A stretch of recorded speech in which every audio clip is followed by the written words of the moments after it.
اینجا دوشنبه گفتاری ادبی را از سلسله رادیو تئاتر سر می‌کنیم.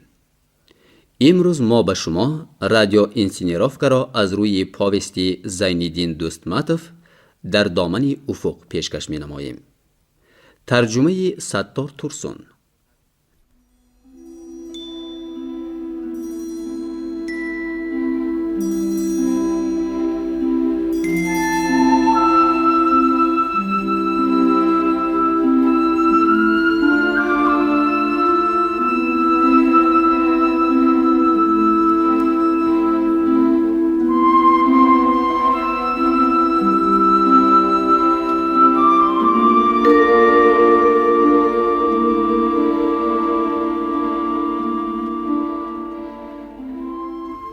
محبت به پول و مال دنیا یافت نمی شود.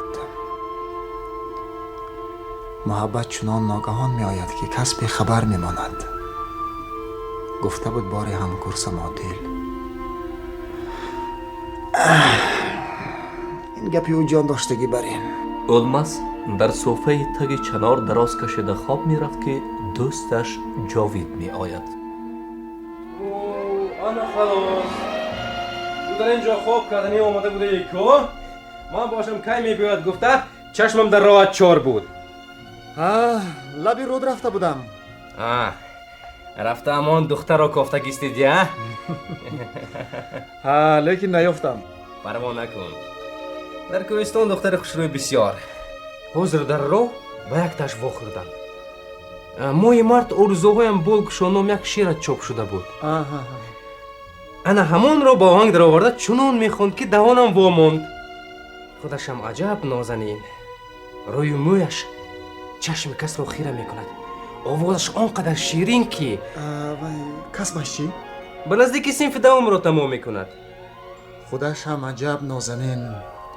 روی مویش چشم کس رو خیره میکند. نخواد کیو باشد؟ جاوید نامش رو نمیدانی؟ نامش رو گویم کافته میابی. باز همان دختری دیروز دیدم نباشد. تو را میشناسی و یک دو سال در مکتب ما خونده بود. کی؟ اون وقت به خیالم در صنف ششم میخوندیم. در صنف ششم؟ جمالک آویخته میگشت. دندان دفتی دستکو گفته با جانش میرساندیم. در یادت است؟ یاد دارم. اولماس؟ چرا اینقدر فکر میکنی؟ یا تنها مانمت؟ خیر کفایه. میدونی آدم تنها ماند زیغ میشده است. جاوید بیا نغزش رفتیم. مرا نزد همان موی سفیدی گفتگیت بر. خیر رفتیم.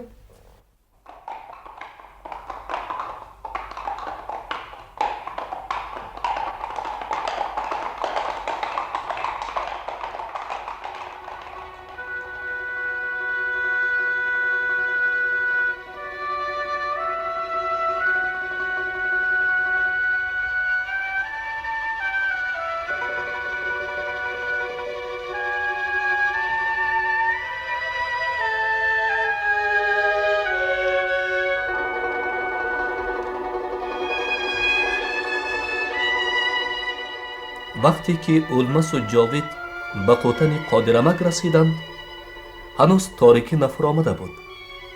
یک موی سفید پر پیکر ستاره گرم که گوسفندان از چرا برگشته را گرد و غم میکرد خوشحالانه به آنها نزدیک شد. السلام علیکم بابا. و علیکم. بیایید بچه هایم بیایید. تو درستی جاوید؟ مادرت چطور؟ صحت سلامت گشته است؟ با شما سلام گفتند. سلامت باشد. عجب مادری جنتی داری بچه. رحمتی پدرت رو تا آخری عمرش به کفی دست برداشته میگشت. پدرت وفات کرد و بیچاره درمند شد. به نزدیکی دیده بودم قامتش کمان گشته است. تو اکنون بچه مزوای دعا گیر. نیتم همین امک.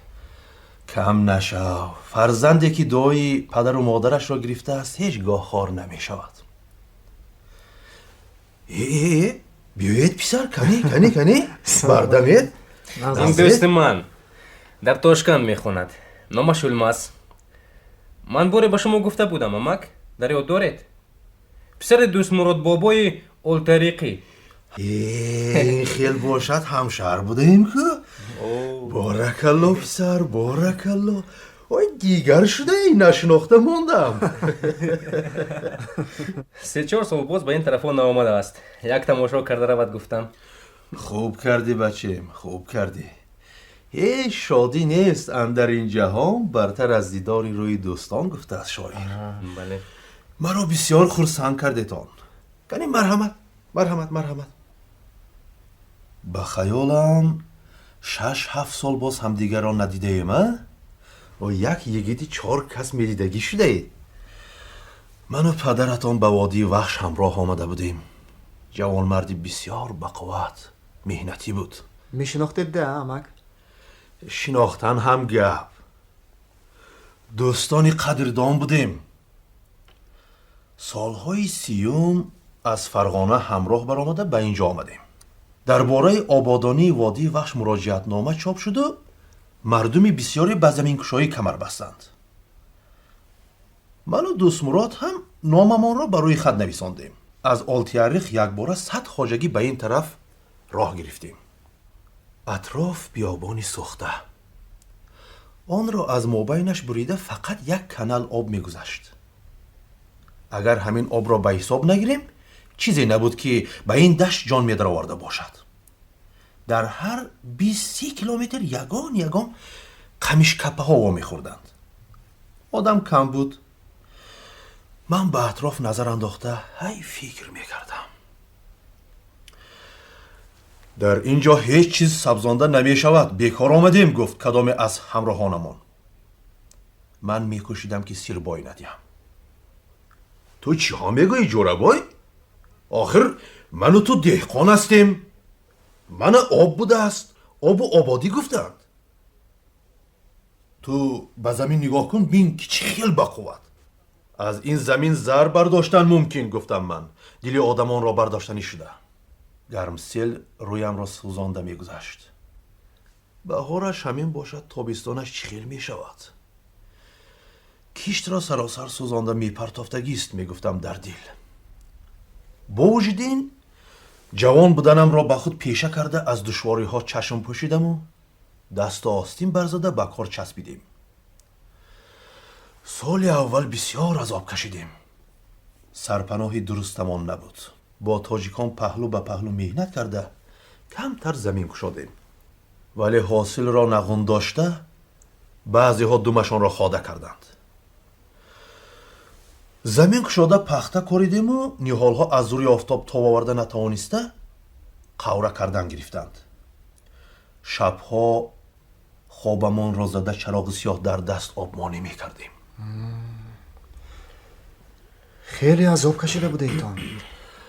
ها پسر، این کارها خود از خود نشده است. صدها هزارها کس جوانیشان را برای آبادانی وادی وحش صرف کردند. در تن هر درخت این وادی قوه بازوانی آنها هست. کدامش را گویم؟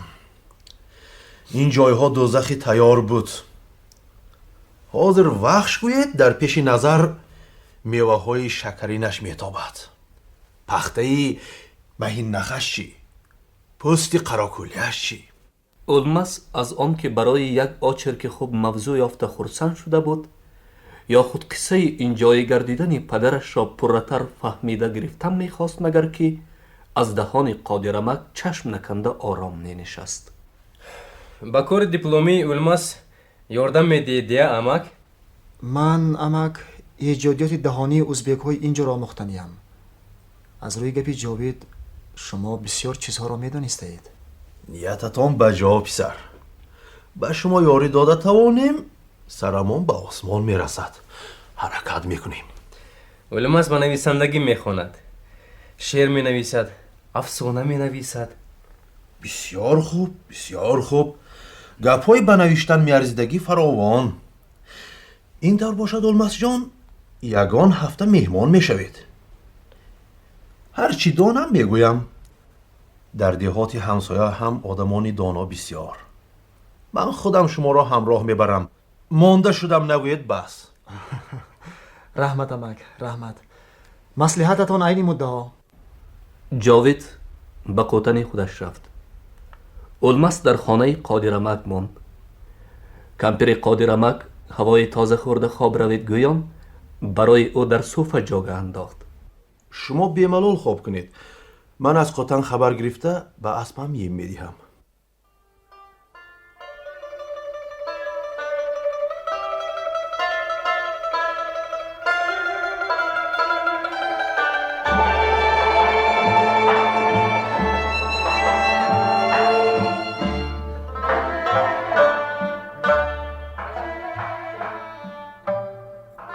шаб сокину соҳир буд.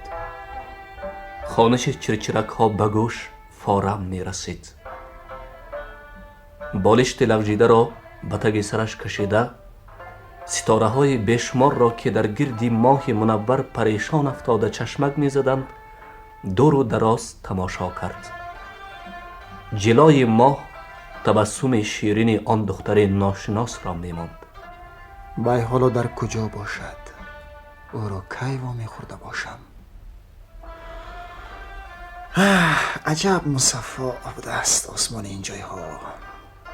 шаббодаи сабуки вазида ба димоғи ӯ бӯи гуворои даштро мерасонд. хобатон намебарад чӣ олмазҷон? ҳусни ин атроф хобамро дуздидамак. манзараи ин ҷойҳо ҳар касро ҳам маст мекунад. шаби чароғгоҳ аҷаб сеҳре дорад. падару бобоҳои ман чӯпон набуданд. як шаб назди чӯпонҳо омада хоб кардаму ошиқи дашту ҳомон шудам. он вақтҳо духтарам адолат, набирам Садбарг бар ин духтари хона буд. Садбарг? Садбарг. ин номро шунидаму чунон ки асб тохта бошад дилам сахт зада як лаҳза гаранг шудам. наход он духтар ки бо нигоҳи дили маро аз хонааш лағжонда рафт набираи ҳамин Қодирамак бошад. боз омада дар ин ҷо хоб кардани ман чӣ кор шуд? бемор сиҳат шуда мебошад, табиб бо пои худ даромада меояд гуфтанд. қариб буд ки ҳоло набираатон дар куҷо гуфта пурсам?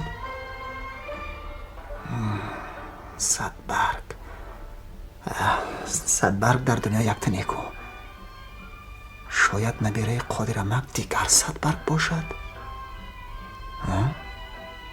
рафту ҳамон бошаду ҳозир омада монад чӣ? мӯйсафед аз дарди дили ман хабар ёбад хафа намешавад магар?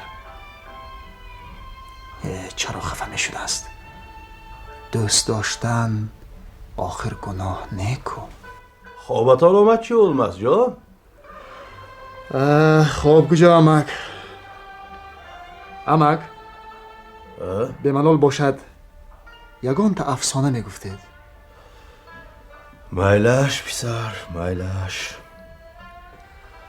дар ин водӣ қунғурот, лақай, қарлиқ бар ин 4-5 авлоди ӯзбекҳо ҳаст.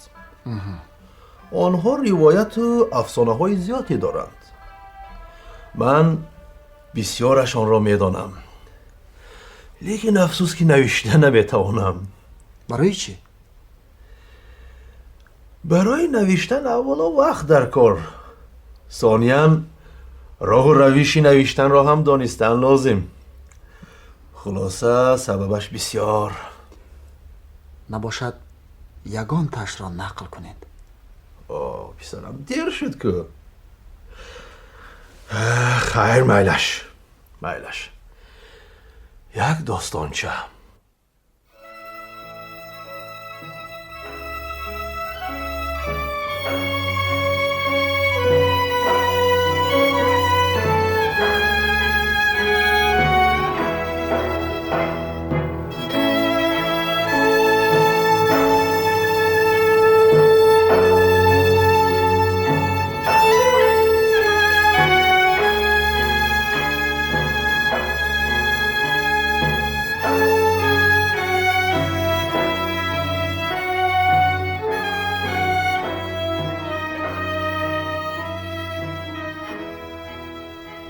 قادرمک داستان شادمان و بیدل را گفته داد.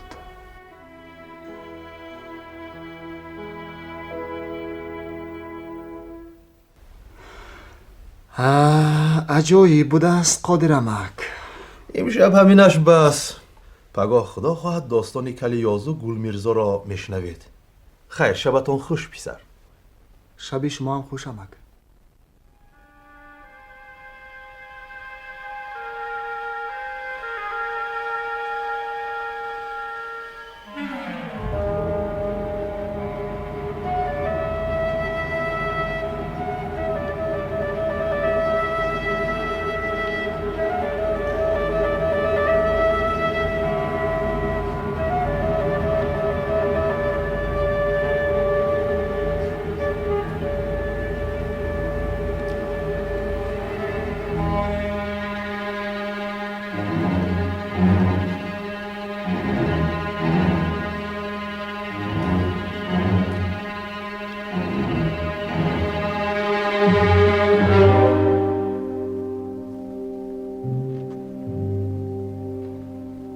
اولماس جان بیدار شدید می پسر؟ من از پا را زین زدم. کنی رفتیم جایهای شب گفتگیم را دیدم یه بید. رحمت چی میشه رحمت؟ یاردم چی هست؟ اولماس نان قادرمک برای ما بسته مانده را گرفته از جای برخاست. آفتاب هنوز نبرآمده بود و قوطنها ارلکه خالی بودند. رمه گوسفندان در یانه و یاله تل و تپه های چون مرچگان پهن و پریشان می شدند. اولماس و قادرمک رو به همین رمه ها آورده اسب می راندند. بعد که آفتاب از پس تپه ها سر برداشت، چراگاه که کنارش رفته رفته به اقیانوس می پیوست به خود رنگ دلفریبی گرفت. طبیعت فسونکار چراگاه، نکهت گلهای دشتی و باد فارم که از کوه سرازیر می‌وزید تا رفت اولماس را به خود مفتون می‌کردند. قادرمک با خیالهای خود بند بودن اولماس را پی برده دور و دراز خاموش ماند. وقتی که بادیری دویم می‌برآمدند، اسب گشتنش را یک باره تیز کرد. اولماس لجام را کشیدنی بود که قادرمک به اختیاری خودش مانید پسر. تیزتر رفتن در کار تا منزل حالا دور. تخمین چقدر راه؟ تخمین 50-60 کیلومتر بودگی است. رمه را همین قدر دور حی میکنید ها؟ همتون نکنیم نمیشود. 700-800 گوسفند در 2-3 روز سبزه انچ زمین را لیسیده میماند. راست. زمستان را چخیل گذراندید امک؟ زمستان سخت آمد پسر. گوسفند بسیار نابود شد. خوراک نرسید. سببش بسیار پسر. این گپا را نفهمیدنتان بهتر. برای چی؟ میدونید اولماس جان، در دنیا مردمی محمدانه بسیار. زمستان سخت آید، سال آینده این خیل میکنیم اون خیل میکنیم گفته همه کار را با هوای دهانشان به آسمان میرسانند. همون سال آینده میبیاید، باز میبینید که نه خوراکی درست است و نه جایی گرم. تو تنها تنگ گوسفند یک پایه میایستد گوید هم میشود. خودتان حاضر علف بغل کوه را دیدید. کنی آدم که آن را در رویده گیرد. هر بار به مدیری فرما هم گپ میزنم. به گوش رئیس هم خواندم. حاضر از پای پخته شدن در کار گفته 4 آدم میفرستد. همون 4 نفر هم از بین 3 روز نگذشته دومشان را خاده کردند. و حالان که از آنجا برای فرما 2 ساله خوراک جمع آوردن ممکن بود، چوپان بیچاره از پای چاروا گردد یا که علف درود. شما شاید مرا موی سفید سرگپ بوده است گویید. شما با این گپ‌ها رغبت هم نداشتگیستید ها؟ من در گزیت ها این کمبودی ها را بسیار خواندم آمد. راست میگویید. در گزیت هم می نویسند. به نظرم حالا هم جمع آوردیم پلان 100% اجرا شد گفتم به 4 طرف جار می اندازند و خوراکی ذخیره کرده اشان به نیم سال هم نمی رسد. عجیبش این که از شونین نارسایی ها بعضی ها فایده هم می برند. من با چشمان مویسفید نگریسته کی بودن همان بعضی ها را فهمیدن میخواستم که از پیش یک مرد میان سال برآمد. او در بالای قنار پربار سوار اسب بود. یک کنی مرحمت خوش آمدن. چراگاه لیران انا همین. این کس باشند سرچوپان مجید. السلام علیکم کنی. واقعا مکافات گرفتنی شده گشتند. این کس از زمستان رمه‌اشان را بی‌تلف گرفته برآمدند و بهاران وای دادند.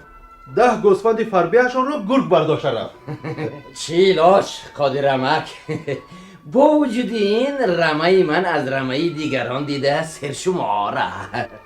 پشم تراشی شده؟ پشم تراشی می سر کردیم اما مزنی ها خونی که ها سر کرده بوده است مگر که با ترازو نمی بیاید. چی شد؟ با خیالم امک اسبم از سنگ پشت رمید. حالا جوان یک روز از مار ترسیده صدبرگ را قریب 10 کیلومتر گرفته گرفت. لجام را محکمتر داره. صدبرگ؟ این صدبرگ همان صدبرگ یا صدبرگ دیگر باشد؟ وای کی امک؟ صدبرگ؟ وای نبیرم بشود. اسب نفتوندش؟ بیا صدبرگ را میافتانده. وای پسر بسیار ابجیر. همین اسبتان را میپراند. و یگون جا میرفت؟ مکتب میرفت. امتحانش بود. با مال و حال نگاه بین میکنم گفته دیر مانده است. تیزتر اسب را سوار شده رو گفتم. همین وقت از 0.5 کیلومتر آن طرفتر یک باره غلاغله برخاست.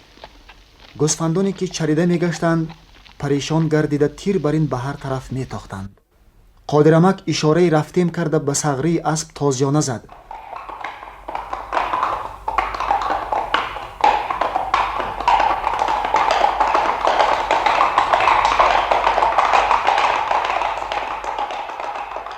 و در یک نفس به آنجا رسیدیم. در جری یک چوپان تخمیناً 30 ساله نزد گرگی که مرده بود و دندانهای تیزش را نمایش داده خواب می رفت، وزنش را به تیاق انداخته راست می ایستاد. منجی؟ چی شد؟ شرم نداشته از من گوسفند گرفتنی بوده است. اجلش را به دستش دادم. اشتهایش کشاده شده در این جری نصیبه می پایده است. نصیبه‌اش را یافت. قنزن دادر. در چراگاه این خیل حادثه ها تیز روی داده می ایستد. حاضر می بینید که اطراف آرام. دمی نگذشته از یگان جری یا از پس یگان بوته زده می براید و برمه حمله می کند سبیل. این کس هم سرچوپان؟ سرچوپان. باز پالوان. منجی پالوان. پارسال در توی مدیری فرممون فیروز گشتین گرفته 5 کس را زد و با یک قالینی 200 سومه صاحب شد. مانید. خودی فیروزکه آدمی دستکشاده قادرمک دل چوپان ها را گرم کرده می ایستد. کدام روز به فتاح پول لازم شده بوده است. از کیسهش شرط 150 سوم برآورده داد. کمبودیت را درست کرده گیر گفت. راست آدمی با همت بوده است. دادر در حق فیروز هر خیل گپ ها می زنند. لیکن وای با چوپان ها تا از دستش آمدن نیکی می کند. همین سال مرا قریب به جوابگاری کشیده بودند. فیروزکه به میان در آمد و خلاص شدم. یا گپم نادرست می آمد. منم با مجید گفته است که پول غونده والگا گرفته می دیم. مجید این همان مرده که در راه دیدگی ما؟ همان. فیروز با که چخیل خدمت کردنش را میداند. صحبتی ما با آخر نرسیده جاوید آمد.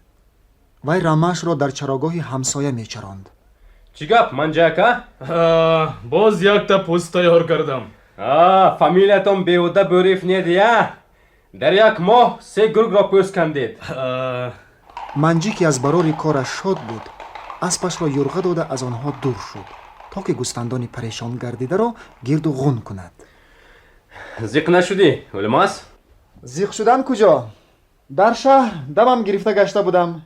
اینجا آمدم و بحر دلم کشاده شد. پس چراگاه با تو معقول. همه چیزی میکافتگی هم در همینجا بوده است. غیر از این زیبایی اطراف را نمیگوییم. چشم کس نور میگیرد. گازیت خوانده بیهوده همش را میدانیم گفته میگشتیم ده. اگر زیغ نشوید بسیار چیزها را فهمیده میگیرید. ها اولمز جان، خودی حیات یک مکتبی کلان.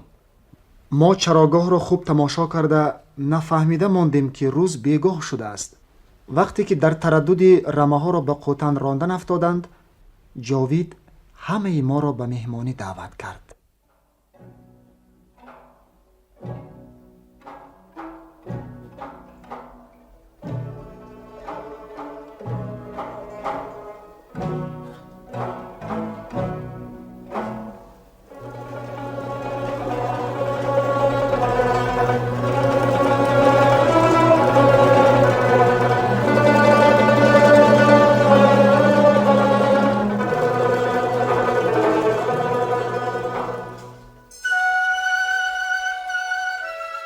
روزی قادرمک و من در تک یک ارچه بغل کوه که آنجا رمه جاوید چریده میگشت منزل گرفته چای می نوشیدیم که در سری راه 15-20 قدم پایان تر واقع گردیده یک موتورسیکل آمده ایستاد. جاوید لابای فیروزکا آمدن گیره مهمان است. چای هم تیار. مدیر فرمامون یگان گپی ضرورش بودگی بریم. جماعت جمع کن. سلام علیکم. علیکم. شما هم در همین جا کو قادر احمد؟ سلام علیکم. این رماتون چی؟ آرام کرده به یاردمچی هم مانده آمدم. با شرافت مهمان امروز دم گرفتم گوید. شناس شوید جیانمان در تاشکند میخواند. با تماشای چراگاه برآمده. خوش آمدن مهمان. خوش آمدن. رحمت اکا. رحمت. در کدام فاکولته میخونید؟ در فاکولته فیلولوژیا. ژورنالیست شدنی. شعرم می نویسد. خوش. چند روز اینجا میستی؟ این که سراسیمانه از ایجادات دوانی خلق نمونه و جمع آوردنی. ببخشید مهمان، خودتون کجایی؟ پدر و مادرم از فرغانه. خودم همین جایی. حالا من فرغانگی گوید. یافتید فرغانگی. در کدام رایون میشینیتون؟ در همین کلخوز دیهای بادامزار. عجیب. با شما هیچ چشمم نفتیده است. مکتب را تمام کردم و به تاشکند خواندن رفتم. فرصت نبود که در کلخوز کار کرده با خرد و کلان یارو برادر شوم. نه است که به شرافت جاوید شمایان را شناخته گرفتم. سلامت باشید. در بین چوپان‌ها شعردان و افسانه‌گوی بسیار، آدمانی برای نوشتن میارزیدگی هم بسیار هستند. این کس پسر دوست مرادی خودمان. او پسر همین دوست مراد اکای خودمان ها؟ بله. و این خیلی باشد به اگرانومی نخوندید ده و کسبی پدر رو میگرفتید. چی علاج کن؟ به من فیلولوژیا معقول شد. از ما هم یک تا نیم تا شاعر و نویسنده برایت ده فیروزکا.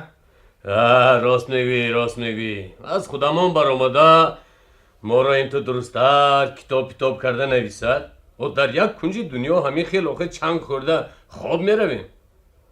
از مخبرهایی که آمده میروند هیچ فایده نه. آنها بغیر از 4-5 دهان جمله رویکی دیگر هیچ چیز نمی نویسند. راست میگوید. گپت حق فیروز. بیهوده پدرت میراب باشد زمینت در سرگاهی آب باشد نگفتند. خوش. احوالی رما چخیر؟ کسلی نرسیده است؟ عموما بد نه، اما همان شکایت. وقتی تیستر بایتا را فرستادید گفتنم نه یک تا گوسفند کسل شده بود.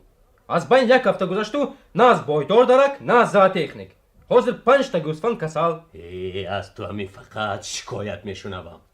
راهی بایتا را نپاییده خودت سلیدال پلیدال مالیده صحت کن بوده. جدی نگاه بین نکنیم نمیشود پسر.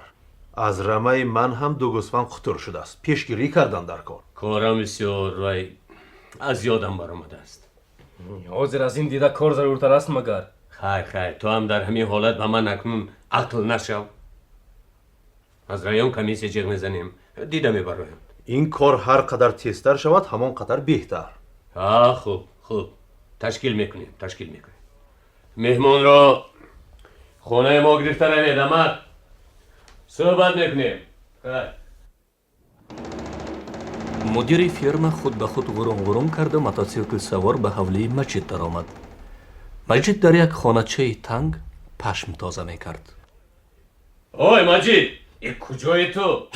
من یک ساعت باز تو را میکوبم. فیروزکه شما زهرم کفیده. برای چی میترسی؟ این قایل من به دلو گرده. همون پشم یک کچینی شما گفتگی را سر کرده ایستاده بودم. یک 50 کیلومتر آمدگی است. برای همین هم میترسی گپ در ترسیدن نه. بارت را بجا مان و همسایت را دوز نگیر گفتم. احتیاط شدن نغز دیم. در را با قادرمک و جاوید وا خورده بودم. هر دیش هم آدمی بیتین. در جوالت چی هست گفته پرسیدن می؟ با پرسیدن کو نپرسیدن. لیکن وای جاوید بلا در تگ زمین مرجون بد میفهمد. از دستش دپولا کار نمی آید و از کجایی وای میترسی؟ شما همی خیل میگوید ده فیروزکه وای سوهان برین وای چی میگوید؟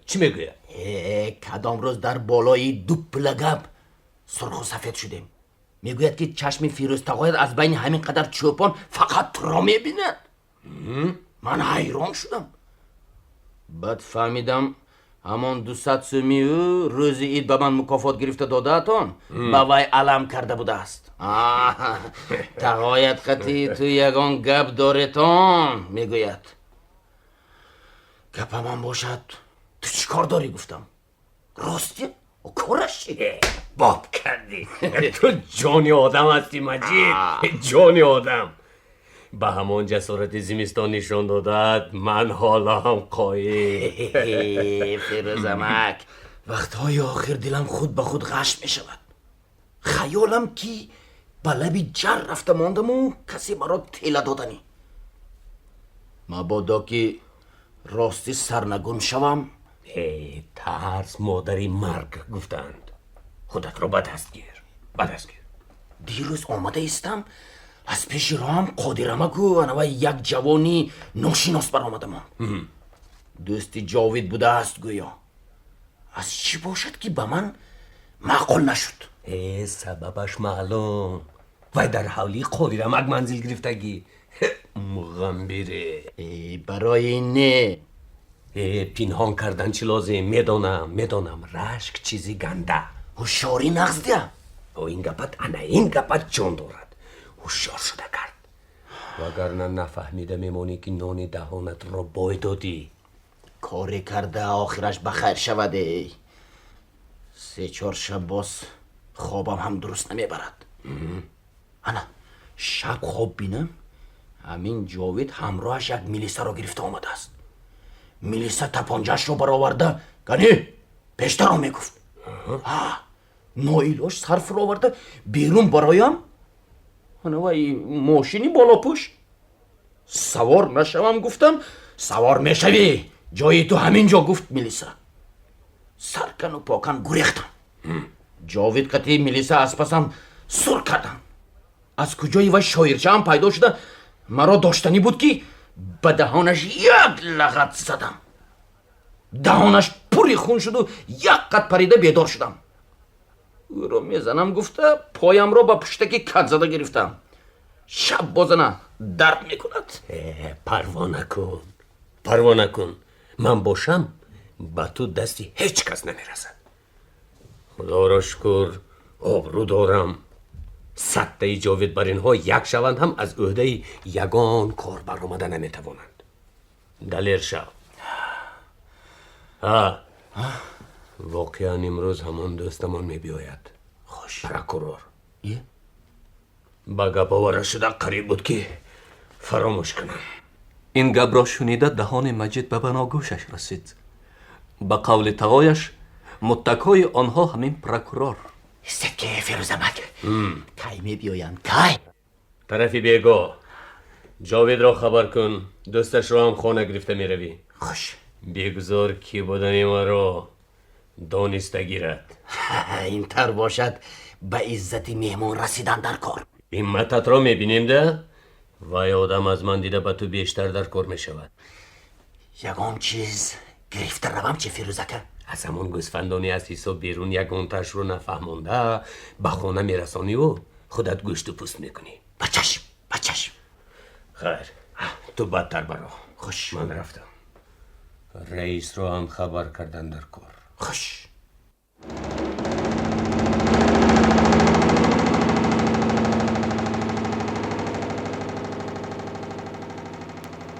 خواهد والگش را سوار می شود، نخواهد سه چرخش را کیف. خدا خواهد در بین 2-3 سال من هم والگ سوار می شوم. والگ سوار. یک می بینید که شهر رفتم، باز می بینید که از پی رمه گشتم. ها فیروزکه به من مکافات گرفته می دیم گفته وعده کردگی. وی گفتش را البته می کند. مجید گشت به خانه چه در آمد و وزن پشم را تخمین کرد. 50 کیلو می بیاید. تستر به همون موی سفیدی که فیروزکه گفته بود برده فروختن در کار. به هر کیلویش 20-25 سوم دید هم از 1000 سوم کم نمی شود. اگر تقایم 2 تقسیم میکنیم نگوید از قلین خلاص میشوم. وقتی که مجید دروازه حولیه‌شان را قلف کرده به صغری اسب تازیانه زد، آفتاب به قیام آمده بود.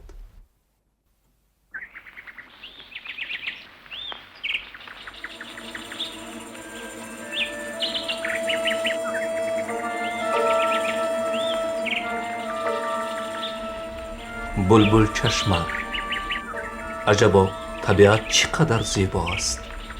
شاید همین خیل جایها را جنت گویند. اولمس به چوکندی برآمد و از حسن اطراف دلش گم زد. کوهدامن‌های ساکن در زیر انوار آفتاب به صد رنگ می‌تافتند. دیر نگذشته شب باده وزید که به خود رایحه معطری می‌آورد.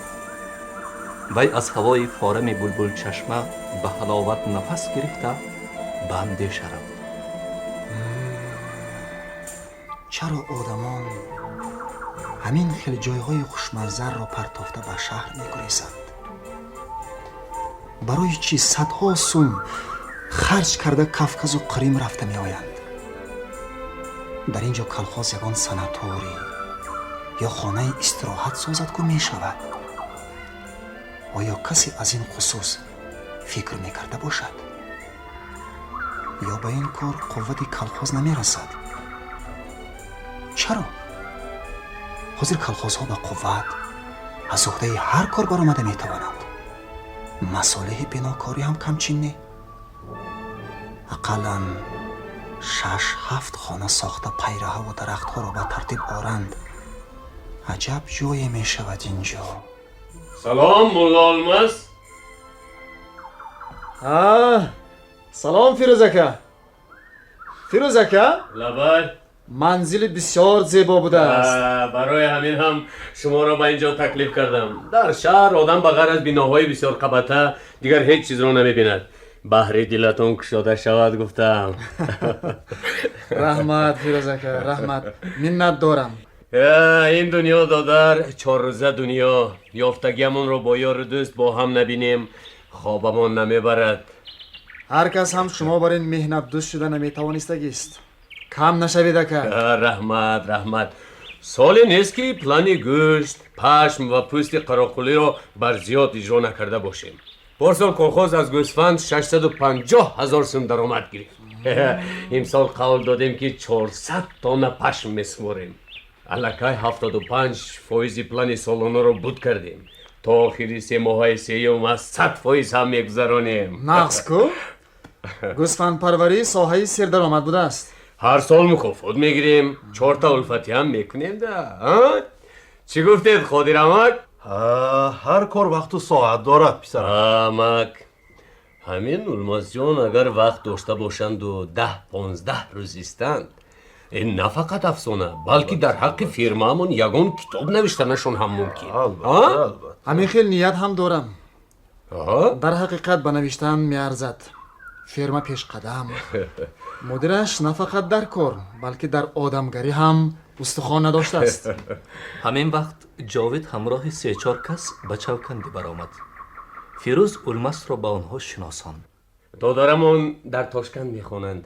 حیاتی چروردارانمون رو آموختنی بدند. نامشان اولمس. مهربان شوید. این که از پرکراری مهربانمون مختار وفایویچ. دویمون الفتی نقص. سلام علیکم. سلام علیکم. نواز هستید؟ شد منور از قدومی دوستان کاشانم. خانه فانوس است مهمان شمع و من پروانم. شما از اهل فهمدیه فیروز. شاعر در حق مهمان دوستی بسیار خوب گفته بوده است. کنی الفت باز یگان شنگلی شنویم. امک اکنون خودتان یگان چیز نخونید. همه بساط من همین بود. اول از حضرت جامی شود. قادرمک به مویسفید نگریست که در پهلویش زانو زده می نشست. مویسفید تبسم کرد و ریش ماش و برنجش را با انگوش شانه زده دمی به خیال رفت. هرچند نام او شیرزاد است، مردم اکثر وقت مخصوصاً در دوره ها حضرت جامی گفته خوشنودی می کنند. این البته از آن سبب که او اشعار جامی را بسیار دوست می دارد و در صحبت ها جای شاید بعضی شعرهای شاعر را از یاد خوانده هم می دهد. کنی بابا شنویم. شیرزاد بابا به قادرمک نگریست و سراسیمه نشده از غزل جامی این سطرها را خواند. گذشت از حد خروشی گریه ابری نوبهاران را، کجا دانست یارب درد و داغی دلفگاران را. از سلامت باشید. قادرمک از این بیت خاص حلاوتی برد و چنانه که چیز به یادش رسیده باشد آهسته سر برداشت. شیرزاد بابا به معنی جوابش نشد که به او نگریست و قادرمک غزل جامی را با ابیات نوایی دوام داد. زیابری تیره برق جست طرفی کوه ساران را، که روشن کرد هر سو شمع گلهای بهاران را. چون نرگس جام زر بگرفت و لاله ساغری یاقوت، سلامی باده زد مرغی چمن پرهیزگاران را. گویا که استاد جامی و نوایی طبیعت خودی همین جای نشسته ما را به قلم کشیده. ای دادر، برای اینقدر خوش تأثیر تصویر کردن وطن آن را به حد دوست داشتن در کار. عموماً هر چیزی دوست داشته ای کس زیبایی بسیار دارد. قادرمک چوپان نه تنها شیرخوان و شاعر دوست بلکه آدمی با نزاکت هم بوده است. موسفید راست میگوید. در واقع همین طور است. از چیزی که دوست می‌داری نقصان یافتن امر محال. حتی نارسایی آن چیز هم به نظرت خوش می‌نماید. و برعکس از چیزی بد دیدت یگان جهتی خوب یافته نمی‌توانی. این حقیقت در خود فلسفه دارد. کنی مرحمت به دسترخوان نگاه کنید. مرحمت اگر شکم سیر شود میگویم بزم هم شیرین میشود. مرحمت کنی. دسترخوان پر از ناز و نعمت بود. خیل گوشت پخته به طبقچه ها کشیدند. کنیاک و عرق بسیار، می شامپان. مجید خدمت مهمان ها به ذمه تو. کنی در رو شیشه ها را کشو. قدح ها لبالب شدند. قادرمک قدحی پر از آب مینرالی را برداشته به شیرزاد بابا نگریست. کنی استاد جامی با جوابش تیار شوید. یا رب چی بلایی است که آن شوخی قدح نوش. مرحمت. هر باده که با غیر خورد من روم از هوش. تنها ز کجا میرسی ای سروی قبا کنی بود. مرحمت. گیرید در مختارکا داکی می آیی و من می روم از هوش.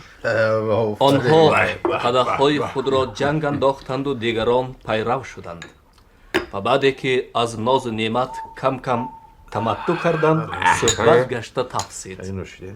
پروکورور مختار بافایویچ به فیروز که نام نشکست همین روز خودم یک آش طبیع دلپزم.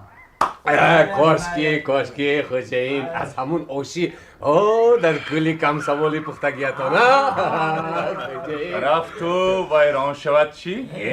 خوشین دست شما شیرین از آش پختگی شما اگر مرده خورد زنده می شود. این خیلی مهمان را کار میفرماید. ایش قصه نه مختار وفایچ آدمی خودی. من رفته بابو نفشه گویم مسئله آش را تیار کرده ایستد. من خودم میپختم کو. امروز شما راحت کنید کلین. اگر زنی من همین کسبرین میشود دستش را با آبی خنک زدن نمیماندم. دستش را با آبی خنک زدن نمانیدم. یک بلا. نه دوستم، شما به قدر کلین نمیرسیدگی برین. مهمان را کار فرماییم عیب نمی شود. باکی نه از دستی مهمان هم یک آش خوریم. تو الان مونده ایست، تو الان مونده. خوب شده است. از مختار وفایچ آشپزی رو یاد میگیری. بنفشه سراسیمه شده اول روغن و کفگیر بعد نمک پیاز گرفته آمد. مختار وفایویچ بدیگ روغن دنبه می پرتافت و از بنفشه که سبزی ریزه می کرد چشم نمی کند. بنفشه خان، انا وای سوغا به شما. وای رو برای من آوردید. همین خیلی چیزی قیمت بها تشویش کشیدن چی حاجت بود؟ چی؟ به نظرتان نشیشت؟ نه، الماسی بسیار زیبا بوده است. این خیلش رو در تنی هیچ کس ندیدم. با امید که دختر پوشید تماشا کنم. از وی کلین کرته دوزاند می شد. کرته های کلینتان به جوانه می گنجد. این را مخصوص برای شما آوردم از هندوستان. رحمت، من همیلاهی نیکیتان را برگردانم. بنفشه سبزی را از دست برآورده به تگ دیگ هیزم پرتافت. مختار با یک رغبت شهوانی به گیسوان سیب سیاه زنجیر و گردن بلورین زن نظر کرد و غلیان دلش باز رو گرفته پرسید: از آشی فرغانه پزم یا سمرقند؟ کدامش به خودتان معقول باشد؟ من به شما معقولش را پختنی بودم. بنفشه شرم داشت یا از خوشامدهای او آب شد مگر که دلش سخت زده بیرون برآمد در حالتی که رخساره هایش می سوختند. چه خیلی مردی خوش صورت، شیرین سخن، با آب روی. با همین حسن و لطافت وای به فیروزی بدبوی که از پسی رمه می گردد چه خیلی جفت شده است. این مرغک خوشخوان را به دام انداختن در کار. فیروز گوگرد کافته به آشخانه در آمد و مختارکا آخر کرتاتون چرکین نشود. بنفشه جان یگان چیز یا سریعتنی مختارکا آخر چرکین نشود. حاضر. و یک قطعه گوگرد را گرفته قفا گشت. میبخشید، فراست نکردم. بنفشه به او یک دسترخوان سفید را دراز کرد. مختار خونابه دستش را به سچاق پاک کرده دسترخوان را گرفتنی بود که بنفشه: بیایید من خودم بستمونم. کاشکی گوشت رو نماندازید مختارکه. پیازتون سوخته مونده است. هوشم رفته است، میبخشید. هوشتون رو به هر چیز بند نکنید. عیب در من نه. چی گویم؟ زنی زیبا عقل کس را میدوزیده است. بنفشه خود را به نشونیدن زد. مختار لبخندی کرد و گپ را به دیگر طرف برد. حولیتون به من بسیار معقول افتاد. کم می بیایید کو؟ چرا؟ در یک ماه 3 بار آمدم و هر دفعه روز شنبه شدن گیرد. مرا خواهش فرا میگیرد که قنات برآورده ба ин тараф парвоз кунам. ҷои нағз. خدا گیرد همین خیل جورو میدیدگیم گاو و گوسفند افلاسی بوی بد به دلم زد. این درگاه را قفس گویید هم می شود. فیروز تیز تیز شهر رفته می ایستد کو؟ برای چی همراهش نمی روید؟ رفتن در کار. این وی رو دیده گیره دلتون کشاده می شود. آن کس مرا می برند چی؟ روز در میان کاری ضرورشان می براید. سرکن و پاکن فقط خودشان می تازند. به دام یگان زن افتادگیزدیه. خیر بنفشه خان، خفه نشوید. من گپ میزنم. من بعد شما را تیز تیز برده میستم. لازم نی. من هم تو در آمدی گپ گفتم. شهر رفته به خانه کی سر میخلانم؟ خانه ما چی؟ شما اول کلین را یگان بار گرفته بیایید کی؟ همین دم از بیرون شرفه پا آمد. بنفشه ابروانش را برهم کشیده زود به انبار چدر آمد. جثه فیروز به دم سر سایه انداخت. مختار وفایش زیخ نشدیدی؟ با زیخ شدن وقت نیست. مبادا که شرمسار نشوم گفته دو چشمم بدیگ. کنی وید مرامت. کنی 50 تا نوشیم. همه انتظار شما. بنفشه؟ او بنفشه؟ لبای او کنی تو؟ آخر با اینجا برا مختار وفایش تو رو نمیخورند که؟ حاضر. او این کس برادرت برین شر نکن. بیا مرحمت مختار کرد مرحمت. آبش را کشد مرا جیغ میزنید. بنفشه از قفای او و شوهرش یک نفس نگاه کرده ایستاد. مختار سنش به 40 رسیده باشد هم مرد بسیار خوش صورت بود. قامت بلند، گشاده روی، مویش غولی قطرانی. شوهرش آرنجی او را همچنان سر نداده بچه بر این پیخ پیخ خندیده می رفت.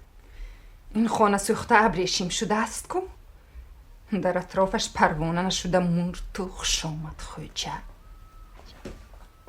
عجب مرد خوش رفتار. زنی زیبا عقل کس را می دزدیده است گفته. خوش دید هم بوده است. در رو سر و سامانش را گم کرد. شوهرم چی؟ تا حال برویم درستر نظر انداخته یگان دهونگپ شیرین نزده است.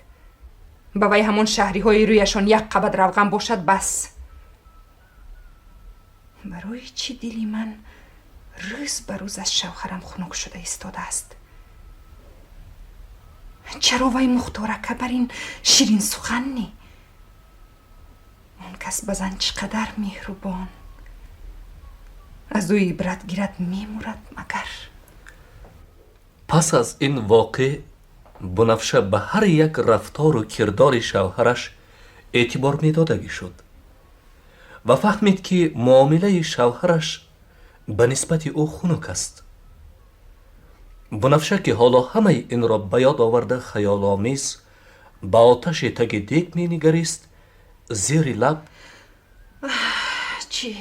اکنون غمی همین رو هم خورده کردم. هنگامی که مختار آش را دم کرده آمد فیروز از سوس رئیس گپ میزد. با مناسبت قریب تیار شدن آش قدح ها را باز پر کردند. مختار به فایرش تکلیف کرد که این دفعه برای سلامتی مدیر فرما و اهل آیلهش نوشند. این دفعه به سلامتی همین آیله. رحمت تشکر. مرحمت میمونم. سلامت باشه. سلامت باشه. مرحمت از این گزک. مرحمت مختار اکا. رحمت.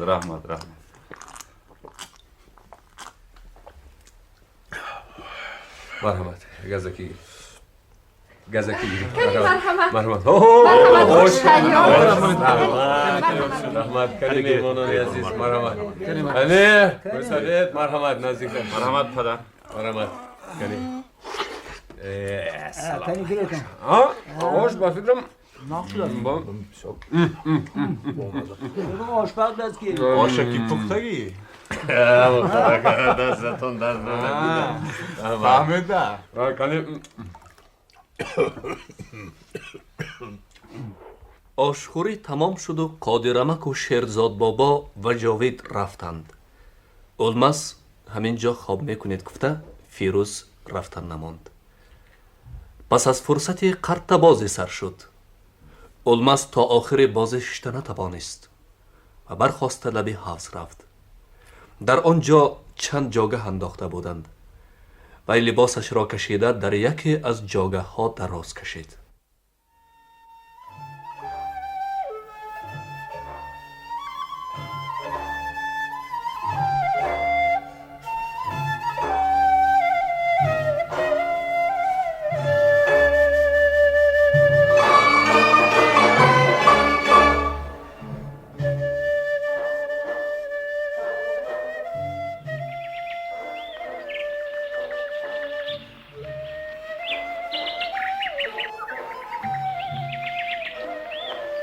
نسیم صبحدم سر روی اولماس را نوازش میکرد. از گرد حوض بوی گل و ریحان را آورده دماغش را حلاوتی میبخشید. چنانه که به گوشش نوای دلخوروشی رسیده باشد او بیدار شد و به اطراف چشم دواند. غیر از وی همه بیدار بودند. اولماس زود دست و رویش را شسته نزد دسترخوان آمد.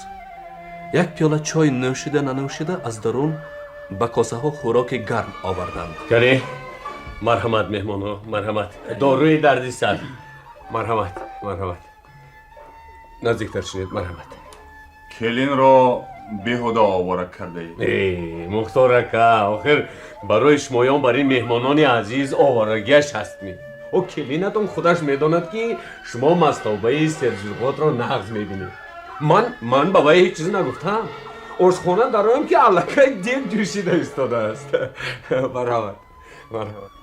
دستی بنفش خان دردی نبیند. به در واقع هم داروی دردی سر شده است. مختار که لیکن شب آش شما هم حاضر نبود. همتونی؟ آش نقص بود. مختار مستابه را گرم خورد و پیشانیش عرق برآورده برایش رنگ در آمد و بعد تا کاسه اشان را خالی کردن دیگران منتظر نشده برخاست. من باید روم. یک کاری ضرور دارم. خیر مختار که مرحمت. شمایان مهمانان به ملال تحتیل کرده شینیتان من مهمان را تا شهر برده گسیل کنم. التماس. مرحمت. خیر بنفش خان خوش باشید. خیر آمده استی؟ مختار که آمده استی. داخل خانه خودتان. از نام من به کلین سلام رسانی. مایلش. سلام رسانی. اولماس از مهمانی خرسند شده برگشت. حالا هم باوریش نمی آمد که در بین چارواداران همین خیل آدمان خوش سلیقه بودند. کیفتون چطور مونده اولماس؟ بد نیامک. با آدمانی نغز آشنا شدم. شعرهای خوانده‌تان به من بسیار خوش آمد امک. میدانید بار همراه یک چوپان جوان شعرخوانی کردیم. قریب همه شعرهای فرقت و اسیری را از یاد میدانسته است. قایل کرد مرا. مدیر فرماتان هم یگیتی بد نبوده است. پسر بد نی. اما چی اما؟ گپ زنید امک؟ اما دل و زبانی همه یک باشد اگر عالم گلستان میشد. در بها دادن سراسیمه نشوید اولماس جان.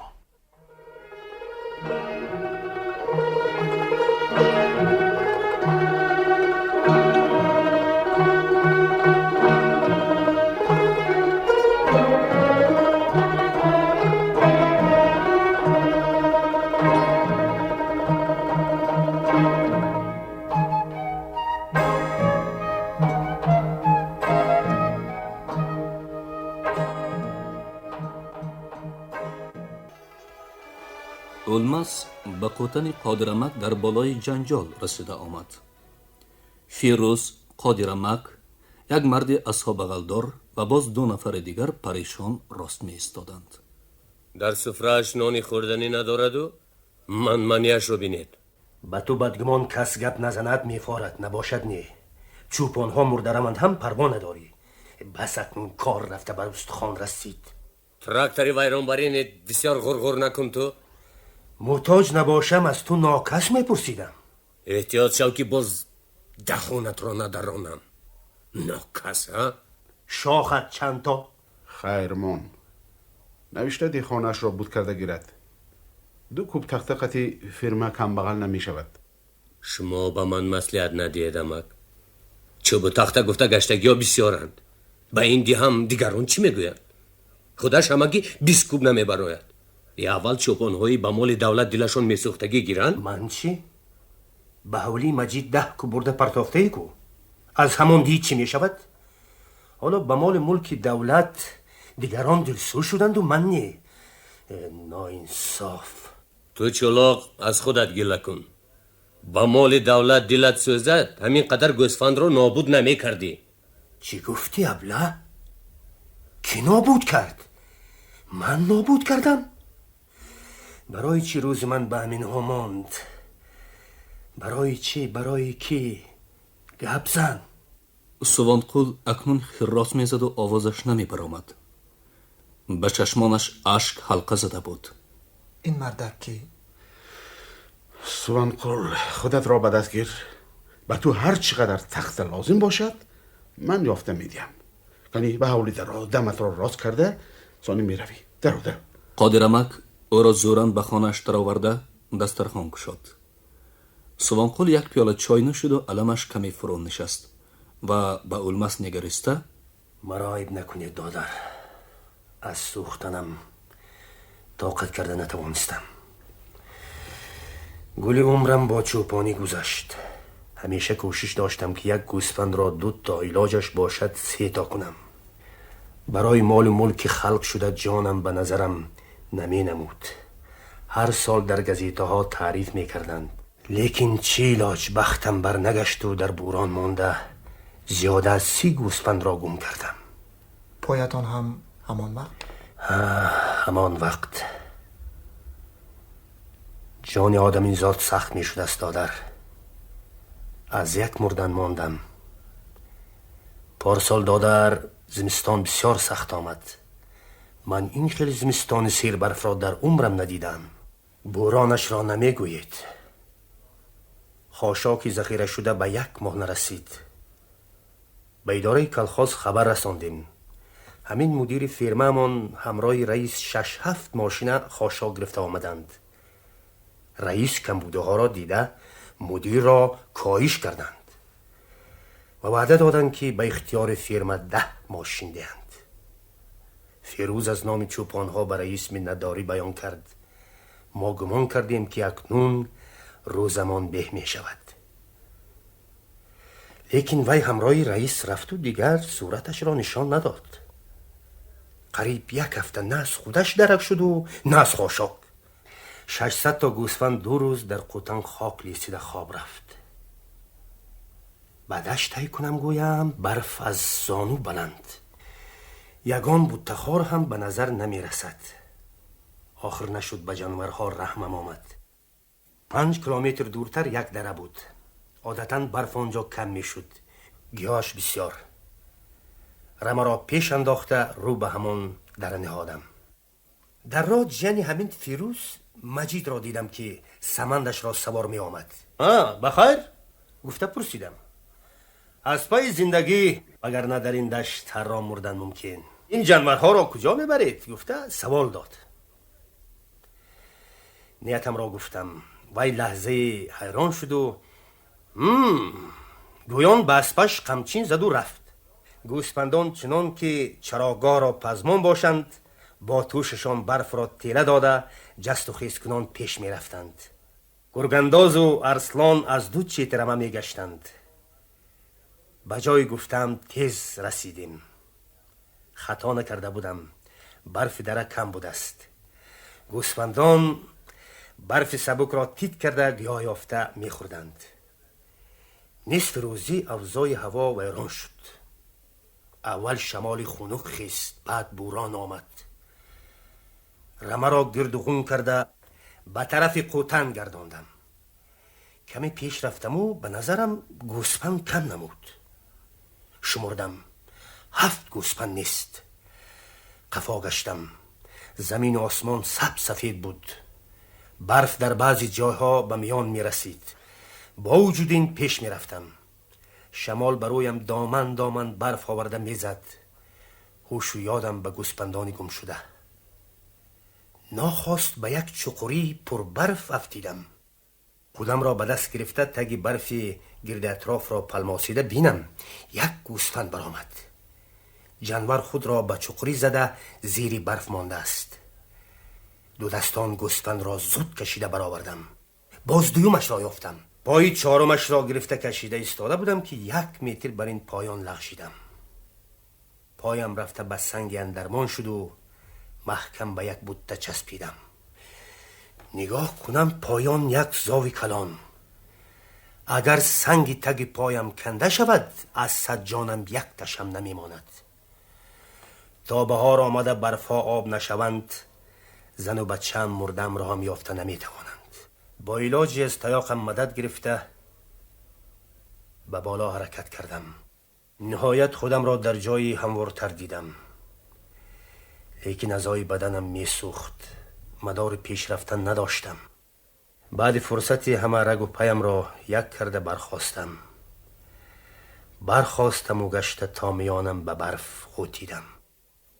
ناگاه دیدم که سرابی بر من نزدیک شدنی و سگ‌ها اکنون نمی گذارند.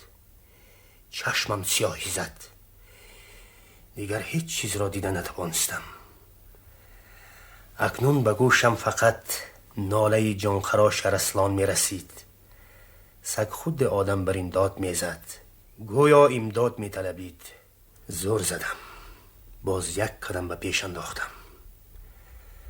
اما دیگر علاج نشد. پایهایم از کار برآمده بودند. من باز افتیدم. یک وقت به گوشم آوازی گرگنداز رسید. چشم گشایم وی نزدم آمده است و از دامن چکمنم گرفته می کشد. لیکن زورش نمی رسید.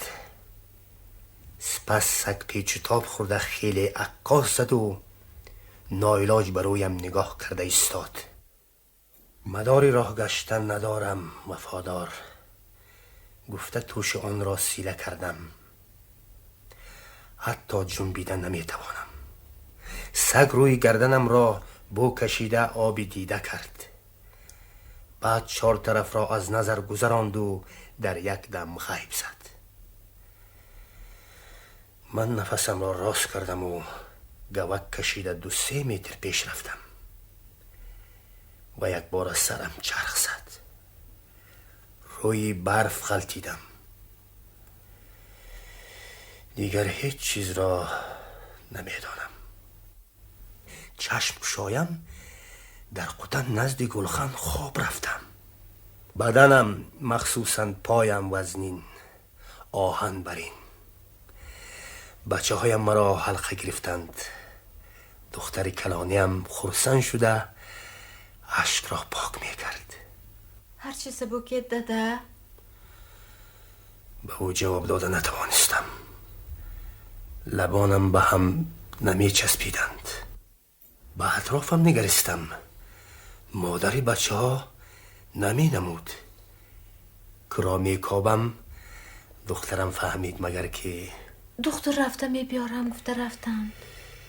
چشمم به گرگنداز افتاد که دم جنبانده در قفای بچه ها هوشیار می ایستاد. من و مادرم را به آنجا گرگنداز گرفته برد. شما را به زور کشاله کرده آوردیم. هوشم به سگ دویم رمه ولی پرسیده نتوانستم و خیالم که زبانم را هم خنک گرفته بود. پگاهی از دوشنبه ورتلاتی سانیتاری آمده مرا به بیمارخانه برد. به پایهایم خنکی سخت اثر کرده بود است. دکترها یک پایم را زانو پایان بریدند. همان باز دادر من و اصحاب بغل. فلاکت را بینیدم. گوسفندان تگی برف ماندگی چی شدند؟ گپ در سر آن 6-7 گوسفند دادر. گره از دیگر جای برآمد. از رمه‌ای که به قطن بر میگشت قریب 30 گوسفند گم می شود. معلوم نی که به زمین در آمده است یا به آسمان برآمده است. بهاران از چخوری نزد همان جری مرده 5 گوسفند یافت شد و خلاص. توبه، گوسفند کلوخ نباشد که آب شود؟ 30 گوسفنده؟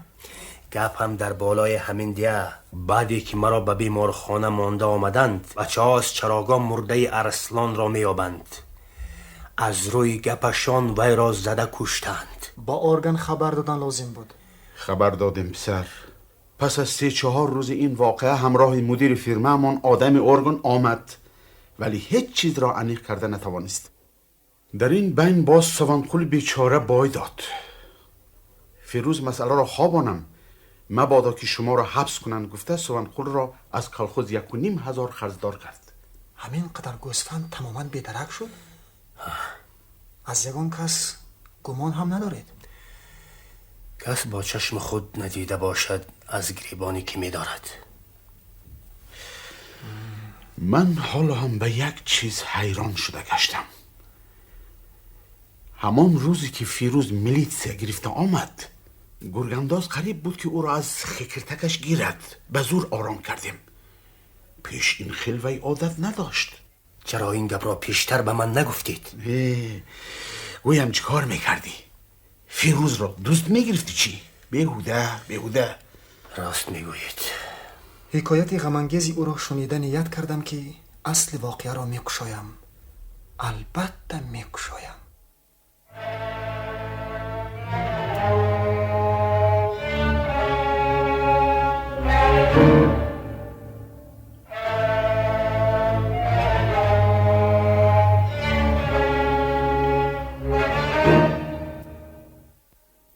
جاوید 3 روز باز اولمس را ندیده بود. عزم کرد که بگاهی او را گرفته می آید و 3-4 فطیر پزاندنی شده به حولیشان آمد.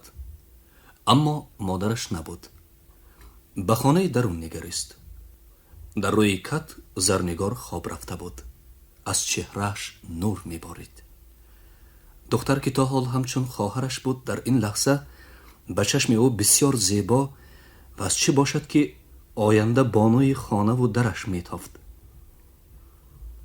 ابروان پیوسته و رخساره های گلگون و بینه نازک و لبان میگون زرنگار به هم عجب متناسب افتاده بودند.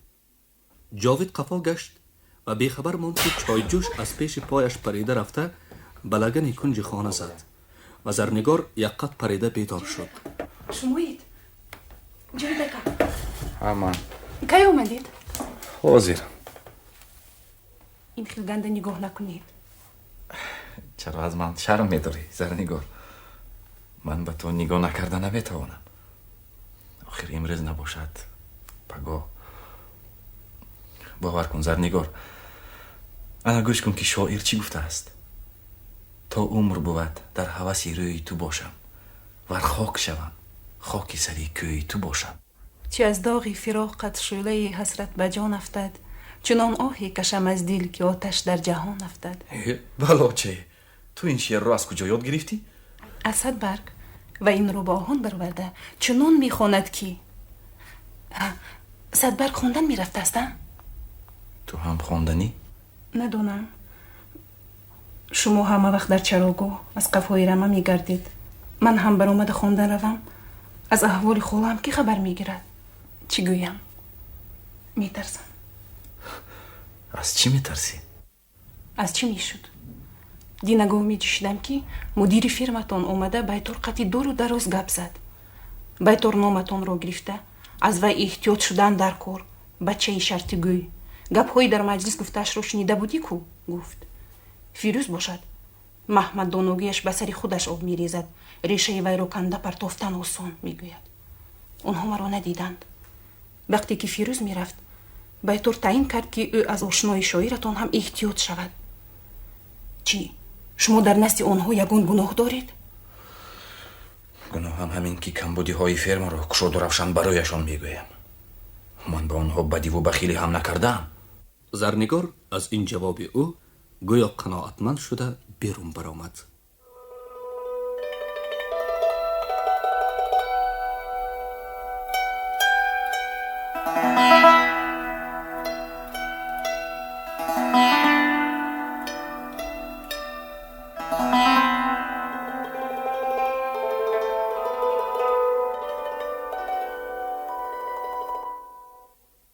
جورها تا یک پاس شب صحبت کردند. اولمس از بیت سرود و اندرس‌های به تازگی نوشته گرفته‌اش خوانده داد. خیلی چیزی افتایی، ولی همه این از بحر یک قطره. به نظرم دلت پر بر این جاوید. گپ زن. من امروز یک گپی عجایب شنیدم. منجی رو میشناسی؟ کدام؟ چوپانی یک گرگ رو کشتگی. آخرهای زمستان 6 گوسفند همان منجی گم شده بود. هر قدر کافتکاو کردیم یافت نشد. به نزدیکی وی ده نو رفته بوده است. به خانه یک خیشش. از 6 گوسفند گم شده یک تاش رو در همان جا دیده است. نخود. وی چخیل ده نو رفته است؟ گپ هم در سری همین که چخیل رفته است. خیشش در بین 1 سال به این طرف ها آمده بوده است. منجی گویا در آمدی گپ از او پرسیده است که چند سوم خریدیتون؟ گوسفندی نغز بوده است. 3 ماه پیش دو کس یک ماشین گوسفند آورده ارزان فروخته رفته اند، گفته از خیشش. بیچاره منجی از کیسه‌اش 300 سوم برآورده به کاسه سوخاز سپریده بود. بالای این فراموش نکن که وی 6 گوسفند را ارزان نرخ کردم، نباشد تورمه میشدی، گفته فیروز چند وقت گوشی معینه منجی را خورده میگشت. منجی باشد شیرمرد یاردم کرد، گفته از وی خرسند بود. من حیران اولمس. در فرم ما عجایب چیزها روی میدهند و یگان کس به این سر و کار ندارد. کمبودی را گوییم مدیر فرممون صبرش را از دست داده پیچینگ میپرداید. هر کس که در مجلس گپ حق را گوید دشمنش. وی حالا مرا هم بدنام کرده گشته است. من خام کله. در روزهای نو آمدنم نیت داشتم که از خصوصی او یگان عاشق نمیشم. استوکی جاوید در بین همان گوسفندانی که آن 2 نفر به ده نو برده فروختند، شاید گوسفندان سوانقل بیروزی هم باشند. نخود که فرزند آدمی زاد به چنین روزی سخت گرفتار شدن یک بیچاره را دیده و دانسته، بجای یاردم رساندن گوسفندان او را غارت کند. رفت و سوانقل وفات میکرد. ارزش آن گوسفندان بیدرک شده را از کی میگرفتند؟ غم رمه را خورده از یک پایش جدا شده است و باز فیروز بر اینها گستاخی کرده برای او میدوند. حالا من چهره زهیر و اندیشمند سوانقل را به خود تصور کردم. گویا من دادر چی گناه داشتم که به این حال افتیدم، میگفت. بلکه فیروز از کجا شدن گوسفندان خبر دارد و شاید به دزدان شریک هم باشد. ممکن. اما دوغ و درنگ کرده میگردد. به هر حال علاج این معما را یافتن در کار. البته. جاوید برخاست تا که به کوتن رفته از حال گوسفندان خبر گرفته آید. اولمس هم او را پیروی کردن میخواست که از خانه صدف ماه خاله برآمده. مان بچم، اولمس جان را آواره نکن، دردت زند. خیز خانه درا، همینجا خواب میکنی. خیز. اولمس سخن صدف ماه خاله را شکسته نتوانست.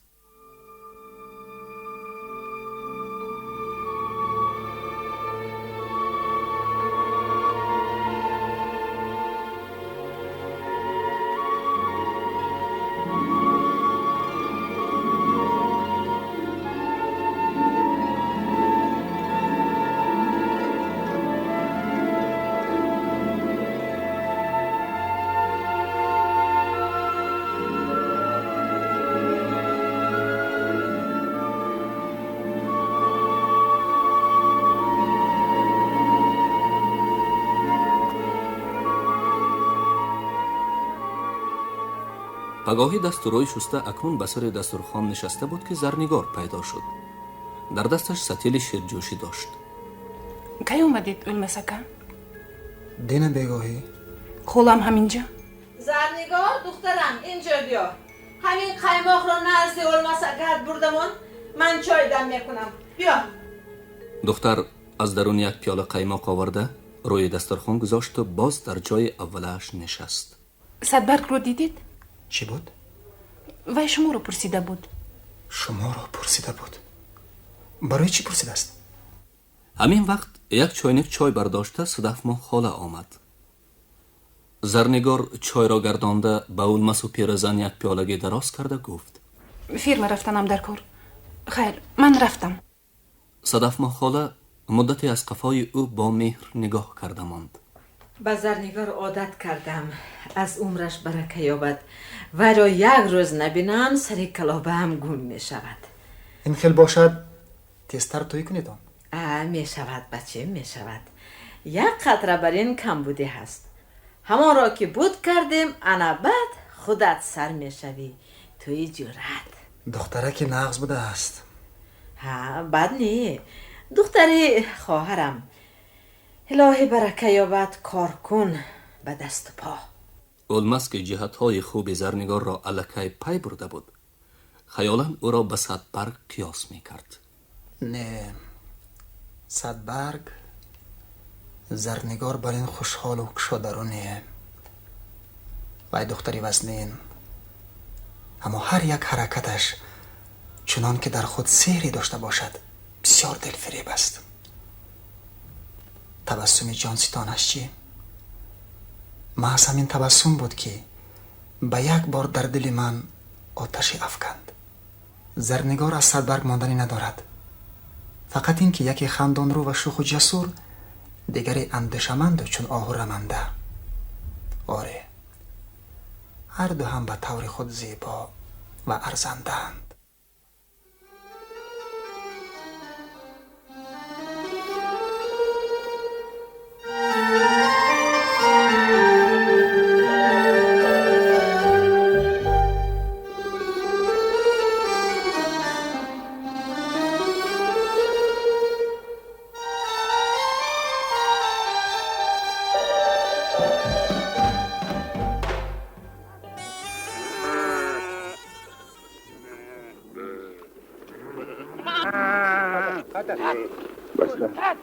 قادرمک گوسفند و بره های سیر شده را به جای سلقین حی کرده خود در جستجوی موضع سیرگیاهی برآمد. هنگامی که به سرگه راه دهنه رسید فیروز را واخورد که در 60 موتورسیکل حی کرده می آمد.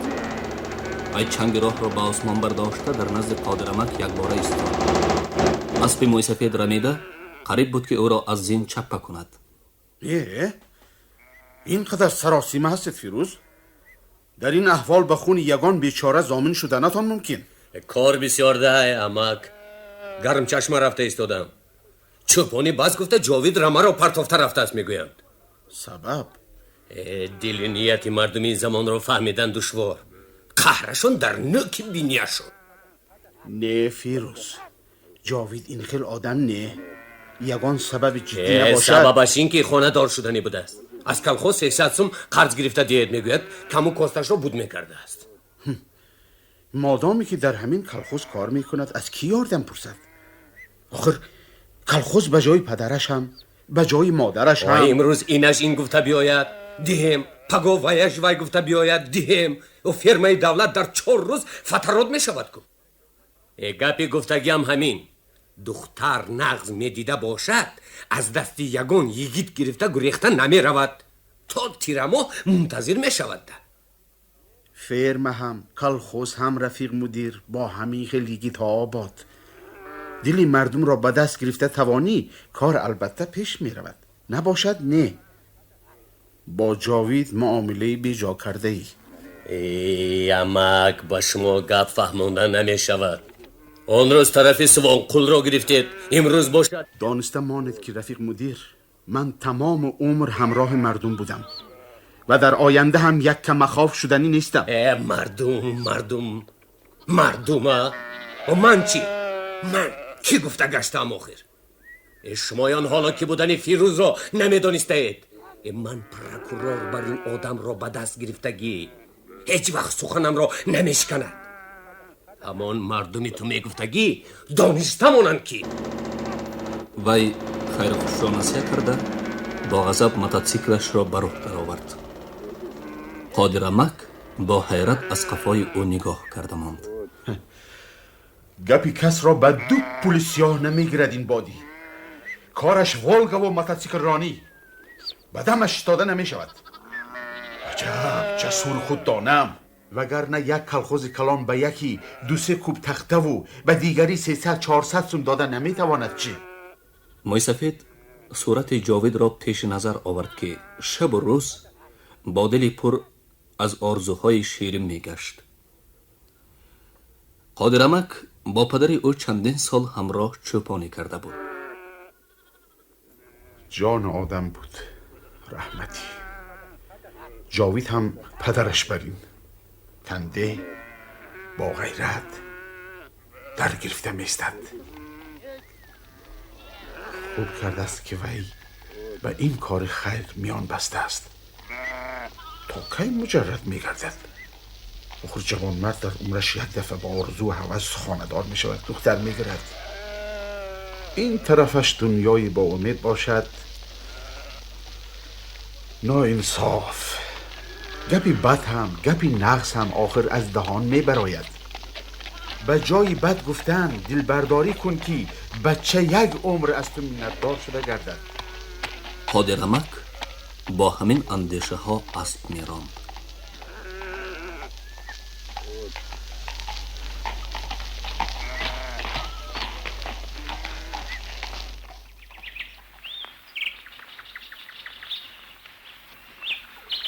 چهار حد باغ از گلهای رنگارنگ مزین بود. صدبرگ میخواست به زرنگار گوید که کدامی از این گلها زیباتر است، ولی نتوانست. چرا اینقدر فکر میکنی زرنگار؟ بسیار غم نخور. بیهوده خودت رو عذاب نده. چرا غم نخورم دوگانه؟ خودت یک فکر کرده بین. خراجاتی بر زیاد چی لازم؟ اگر همین تشویش نمی بود جاویدکم با اون نامرد رنگشان رو زرد میکردند. این عرف و عادتی کهنه کی تمام میشده باشد؟ من باز خویش هستم. بیگانه ها چی کار میکنند؟ پدر و مادرم میگویند که رسم و رسومشان را به جا نآوریم مردم عیب میکنند. یک خواستم این گپ ها چی در کار گویم به آنها، اما باز کجاها را اندیشیدم. پروا نکن، همش میگذرد. اومدم که تو را خبر کنم. میروی؟ نمیدونم مادرم اجازت میداده باشند. مادرت کو اجازت میدهند، لیکن جاوید اکا چی میگفته باشند؟ شرم ندارم. تو فعل وی رو میدونی کو؟ به تو هوسم میآید. به تو هوسی هیچ کس نمیآید چی؟ گمان میکنی که من نمیدانم؟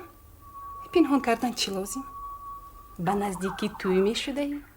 توی؟ ها توی. تو رو به مجید نامزد کردن کو؟ برای چی از من پنهان میکنی؟ این گپی کهنه. پدری مجید به پدرم گفته است که همین دخترتان کلان شود ما کلین میکنیم جوره. پدرم حزامیز چقدر قلیل میدهید گویان کارتان نباشد گفته است و به پدرم دست داده است. همون باز در دهان مردم گپ که مرا گویا به مجید نامزد کردند. این طرفش را گوش کن. به نزدیکی امتحان سپاری میرفتم که مجید پیش راهم رو گرفت. میدونی چی گفت؟ گل بر این شکفته ای صدبرگ هوشیار شده گرد. برای چی گفته پرسم؟ در خانه بابایت شاعر یگید پیلمیده گشت است کو؟ گفت. از خنده رودکن شدم. وای باشد دهانش رو وا کرده ایستاده است. همون شاعر بچه کی بوده است؟ نمیشناسی؟ علمس اکا دیه؟ کدام علمس؟ تو ندیده ای؟ بدک پرسی جدا استا شده ای ها؟ کدام علمس میشود؟ جوره جاوید دیه؟ ها فهمیدم. کدام روز همراه جاویدکه به خانه خالم آمده بود. در بین گپ نامی تو رو به زبان آرم سوپ سرخ شد. برای چی سرخ میشده است؟ ندانم. تو چی گفتی؟ گفتم که صدبرگ شعرهای شما رو اشعله کرده میخواند. همان روز طرف بیگاه باز خانه خالم رفتم. خانهشان رو میغنداشتم که چشمم ناگهان به دو دفتر افتاد. گشاده بینم که هر دویش هم پوری شعر дар якташ шеъри таронаҳои халқӣ навишта шуда буд, дигараш ба хаёлам шеърҳои худашон дар ҳаққи ишқу ошиқӣ. нафаҳмидам ки он шеърҳо ба кӣ бахшида шуданд. чунон ширин ки ҳамон дафтарро гирифта биёр, як хонда бинем кани. биё, хона меравему, чашми холаамро хато карда гирифта мехонем. хайр, биё рафтем.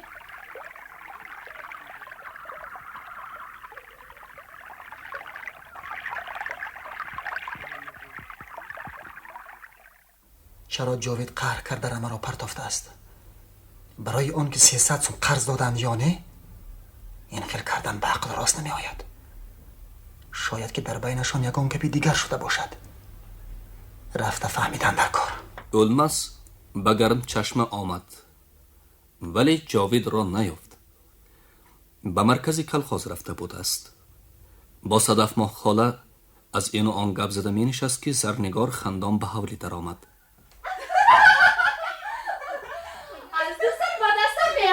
و از قفای او صد برق پیدا شد. آمدن گیر دخترم، آمدن گیر. کسی بیگانه نیست. آمدن گیر. کنه بیایتون اینجا. خودی صد بر رو تماشا کنیم. گور این شوخیت شود بچیم. آخر رفت از پس دوگانت رو مبادا که خفه نشود. آه تماما کرتشتر شده است. برای همین هم خفه میشد از نیست. خیر رو دلش یاب کنه رو. جوانی دیگه جوانی عیب نمی کنید دلشان پوری آتش. اولماس خندیده با اشاره تصدیق سر جنباند. حالا همه هوش و یاد او به صد برگ می رفت. فکر می کرد که وی امتحانهایش را سپرد و امروز نامه کمال می گیرد. صدفماخ خاله باشد در اندیشه بود که چرا اولماس یک باره جیم شده ماند. 15 روز باز من در چراگاهم. از ایجادیات خلق نمونه های خوب جمع آوردم. به یک کار دیپلمی بیملال می رسد.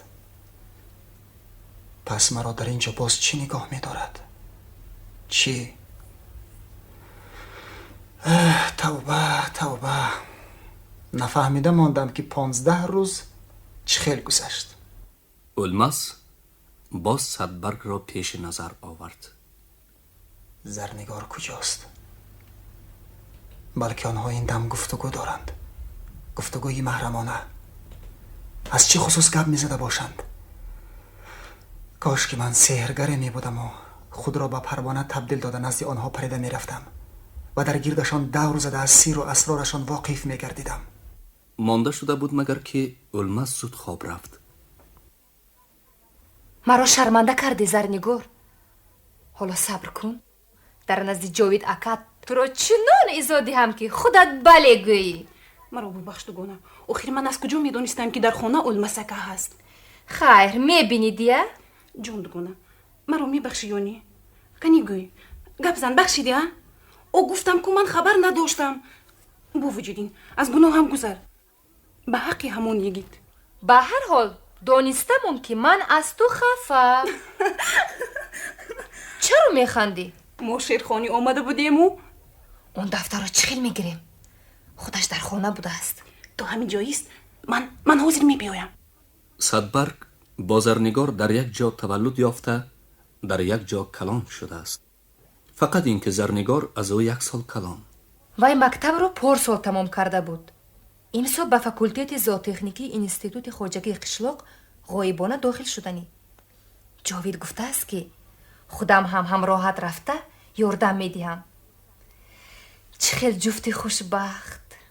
من چی؟ آیا پدرم راضی میشوند که من هم به خواندن روم؟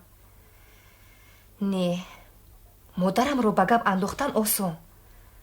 ولی پدرم گفتن که اول شوهر کند انا بعد کجا رود اختیارش. نه، من هرگز به مجید نمیرسم. از روی گپ به پدرم الکی 10 تا گوسفند هم داده است. نه، توش بیره را خاموش مرده اید. ها؟ صاحب دفتر رو فکر میکنی چی؟ تو در اون دور بوده ای. بسیار چیزها رو از من پنهان داشته میگشته ای. چی رو پنهان میداشته؟ چی رو؟ من نگاه کن. فقط تو رو نوشته است. نه. کنی بینم چی نوشته است؟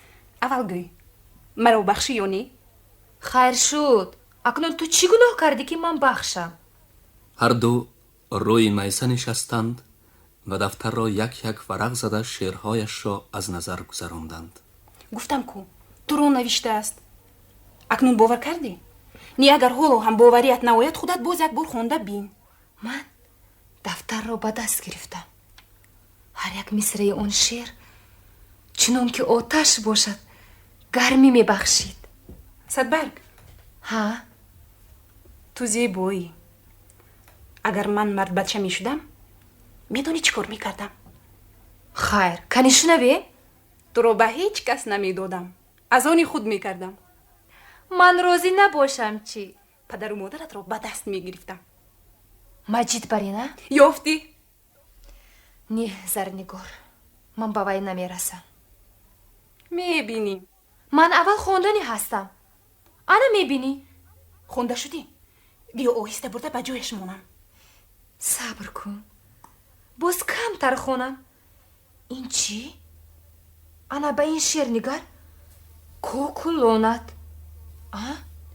оҳо, кокулони садбарг гӯяд бешуд. ту балоча ҳеҷ ҷим намештидия? зарнигор аз дасти ӯ дафтарро чанг зада гирифт. ӯ масака фаҳмад хафа мешавад. бурда монам.